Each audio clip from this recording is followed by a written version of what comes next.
చేసుకోవాలనుకుంటున్నాను. మన ఆనందాన్ని ఎంటైర్ ఆర్టీవీ వ్యూవర్స్ అందరూ చూస్తున్నారు, ఆర్టీవీ వ్యూవర్స్ అందరితో షేర్ చేసుకునే ప్రయత్నం చేద్దాం. విజువల్స్ మీరు చూస్తున్నారు, సంబరాలు అంబరాన్ అంటాయి. Ram saying all team members congratulations, అలాగే సుబ్బలక్ష్మి గారు saying congratulations to team India, అలాగే శ్రీనివాసరావు సెయింగ్ ఆయన నమస్కారం పెడుతూ ఫ్లవర్స్ ఇమ్మని పంపించారు. గ్రేట్. అలాగే జై హో భారత్ అంటూ ఆచార్య కామెంట్ చేశారు. విరాట్ కోహ్లీ హీరో అంటూ. ఎస్, రియలీ విరాట్ కోహ్లీ తన పేషెన్స్కి మాత్రం బాబా ఏం చెప్పాలి, అసలు మాటలు రావట్లేదు ఈరోజు. అటువంటి సినారియో. సిరాజ్కి సంబంధించి తను మాట్లాడుతున్నాడు. ఈవెన్ తను కూడా భావోద్వేగానికి లోనవుతున్నాడు. ఆ 17 ఏళ్ల నిరీక్షణకు సంబంధించి 17 ఏళ్ల నిరీక్షణకు తెరపడింది ఈరోజు. ఎప్పుడెప్పుడు అని చూస్తున్న మ్యాచ్కి ఈరోజు మహా సంగ్రామానికి మామూలు తెరపడలేదని చెప్పుకోవాలి. తెడ్డించుకోటారబ్బా, మామూలు మన వాడుక భాషలో అంటూ ఉంటాం, బ్యాట్ ఇచ్చుకుంటే తెడ్డించుకుంటే ఎక్కడికి వెళ్ళిపోయింది అంటూ ఉంటారు. సో అటువంటి సినారియోలో ఈరోజు ఒక్కసారి విజువల్స్ చూడండి.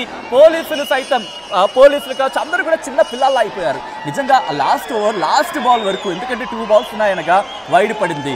అప్పుడేం జరుగుతుందో తెలియదు. లాస్ట్ 2 balls కూడా ఆ సినారియో చెప్పాలంటేనే అసలు మాటలు రావట్లేదనే చెప్పుకోవచ్చు. అటువంటి సినారియో. రోహిత్ శర్మకి సంబంధించి అవుట్ అయిపోయిన తర్వాత పంత్ అవుట్ అయిపోయాడు.